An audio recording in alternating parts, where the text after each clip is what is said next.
Alors, dans cette vidéo, je vais m'intéresser en fait à la question pourquoi en fait on abandonne en fait ou on arrête de dessiner. Alors, je pense que déjà ce qu'il faut voir, c'est que le dessin en fait c'est une sorte de discipline en fait. C'est un peu comme une discipline sportive et c'est vrai que je fais souvent comparaison en fait à la natation par exemple. Alors moi j'ai beaucoup pratiqué la natation depuis tout petit et la natation c'est assez besogneux en fait. Et je crois que le dessin c'est ça en fait. C'est besogneux dans le sens où on va s'entraîner beaucoup pour au final très peu de résultats et c'est quelque chose d'assez long. Donc je pense que le point de départ, c'est prendre conscience que le dessin, c'est quelque chose qui met énormément de temps en fait à progresser, mais ça ne veut pas dire qu'en fait on va attendre des années en fait pour pouvoir atteindre un certain niveau. C'est pour ça que il faut déjà dans un premier temps accepter son départ, son niveau de départ, c'est-à-dire voilà, bah, j'ai dessiné au départ là, et surtout faire des dessins qui, au fur et à mesure, nous permettent de gagner un petit peu en confiance en fait. C'est-à-dire que j'accepte mon départ, je me dis voilà, je suis capable de faire ça, mais au final, je sais que ça me plaît en fait. Je me dis tiens, au final, bah, ce dessin-là, il me plaît, et je pense que la notion de bien dessiner, même si c'est toujours relatif, ou la notion même, on peut même dire de réussite, hein, de dire est-ce que j'ai réussi dans ce que je fais ou quoi que ce soit, ça va être le fait de multiplier en fait les petits objectifs, de dire voilà, je me donne un objectif par exemple de réaliser ce dessin-là, etc. Et surtout de me contenter de ce que j'ai fait en fait, de me dire je suis dans une phase de progression et le fait de pouvoir avoir de l'acceptabilité en fait dans ce qu'on fait, je pense que c'est un point de départ pour pouvoir améliorer. Donc, il faut persévérer. Après, moi je sais que comme je viens du milieu du sport, j'aime bien en fait donner des notions de, comment dire, des notions d'objectifs, de chrono, de temps, etc. Moi je pense qu'il faut au moins passer le cap des 1000 heures en fait de dessin pour pouvoir avoir un certain niveau. Donc un certain niveau, c'est-à-dire pouvoir se dire oui, alors, 1000 heures, c'est énorme, j'ai jamais le temps, etc., etc. Mais le point de départ, c'est la passion en fait. Et je pense que quand on est passionné par ce qu'on fait, si on prend du plaisir en fait. Ah tiens, regarde, je vous parle, mais je me suis planté là.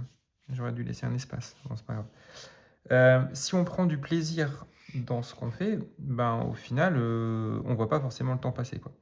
Donc la première notion à prendre en compte, c'est cette notion en fait de plaisir. Après, ce qu'il faut aussi, c'est est-ce qu'il faut commencer par des choses faciles ou difficiles? Alors vous allez me dire, qu'est-ce qui est facile et qu'est-ce qui est difficile en fait en dessin? C'est aussi une autre approche. Par exemple, un truc tout bête, mais dessiner Tintin, moi je trouve que c'est dur en fait. Ça paraît facile parce qu'on peut se dire, il n'y a pas 36 lignes, mais d'un autre côté, c'est dur parce qu'il suffit qu'on se trompe en fait d'un demi-millimètre ou quoi que ce soit, bah, du coup on n'est plus dedans en fait.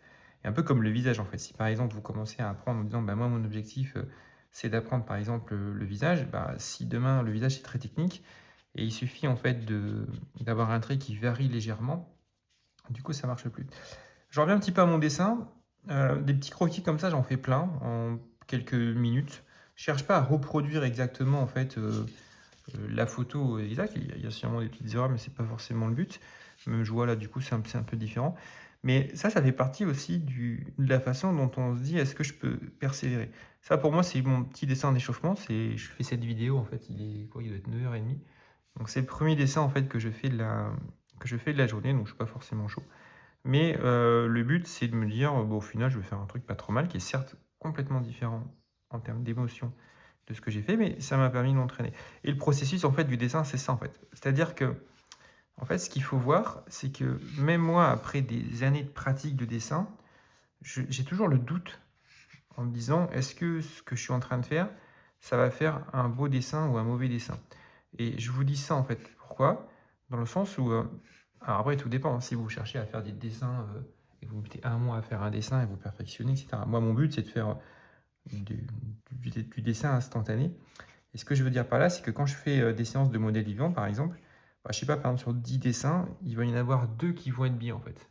Et le reste, bah, je vais le jeter ou je vais passer à autre chose. Le dessin, c'est assez frustrant parce que, en fait, des fois, ça marche. Donc, des fois, on se dit, putain, je suis dans une période où, en fait, ça marche bien. Et des fois, en fait, ça marche moins bien. Et dans cette notion de temps, de se dire, pourquoi je peux abandonner, en fait, sous 30 jours, il y a cette notion aussi de se dire que c'est jamais forcément acquis, en fait. On peut arriver, en fait, à un certain niveau, redescendre un petit peu, mais la notion d'entraînement, c'est de se dire: «Je vais essayer d'en faire, en fait, tous les jours et je vais essayer d'en faire, petit à petit, pour voir effectivement mon niveau de progression» et surtout, le plus important, j'en reviens, c'est prendre du plaisir, en fait, pour pouvoir dessiner. Alors bien sûr, en notion de temps, il faut aussi se laisser du temps au temps. Si on fait un dessin, alors je vais essayer d'en trouver. Alors moi j'aime bien ces dessiner avec des petites vignettes comme ça. D'ailleurs, c'est comme je... Ah, tiens, ça par exemple. Quand vous voulez progresser en dessin, si vous commencez par ça, vous allez trouver ça facile ou pas facile. Je vais quand même vous donner une petite astuce. Ça va être, dans un premier temps, de poser des points. Donc, c'est pas grave. Vous posez des points comme ça, donc là je suis là, là. Et puis en fait, vous vous amusez à les relier. Donc au départ, pour pouvoir progresser, ça je le dis souvent sur ma chaîne, c'est-à-dire qu'on va avoir tendance à avoir un trait un petit peu tremblant. Et au fur et à mesure en fait de travailler, vous allez voir en fait que vous allez de vous-même apprendre en fait à découper et voir ce qui se passe dans une ligne. Par exemple ici dans la ligne qui est là, regardez, en fait ça monte et ça descend, à peu près. Et donc, le fait d'observer et de continuer en fait à persévérer fait qu'après, ça devient un automatisme. Quand vous apprenez en fait à dessiner au départ, vous êtes là, vous tracez plus ou moins un trait, vous faites ça, vous vous arrêtez là, ok, vous avez ce qu'on appelle en fait les poils de chat. Et au fur et à mesure que vous allez vous entraîner, vous allez avoir plus d'assurance dans votre trait, vous allez améliorer l'observation et vous allez améliorer la pression. Donc on a quelque chose d'assez mécanique en fait dans son dessin. Le dessin, c'est mécanique. Et quand on commence à connaître un peu le dessin, quand on commence à maîtriser un peu ce qu'on sait faire, en fait, on s'aperçoit que au départ, on voit effectivement comme le contexte, je vois quand même que c'est une souris, mais on voit plutôt en fait une sorte de ligne en fait. Si je le mets comme ça ou si je le mets comme ça, pour moi, j'aurai le même résultat en fait. Parce que c'est avant tout des lignes qu'on va venir en fait positionner et qui va donner en fait une certaine approche de son dessin.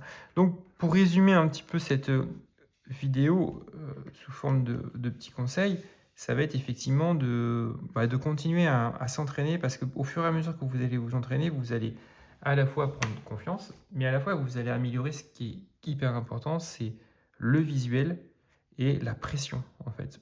La pression que vous mettez avec votre main sur le papier. Et des fois, quand par exemple, moi je sais que quand je suis fatigué, j'ai pas le même niveau de pression, j'ai pas le même niveau d'attention, donc mon dessin est pas forcément bien. Et c'est pour ça que dans le laps de temps, pour pas abandonner, moi je suis passé par des périodes où, par exemple, pendant 3 mois ça marchait bien, puis après il suffit que je sois un peu fatigué ou un peu surmené par rapport au travail, etc. Fait que du coup, mon dessin il est moins bon en fait, parce que la qualité de mon trait est différente en fait. Mais ça veut pas dire que j'ai perdu en niveau ou quoi que ce soit, hein. C'est juste que à ce moment-là, en fait, mon corps, en fait, ma façon de dessiner est complètement différente.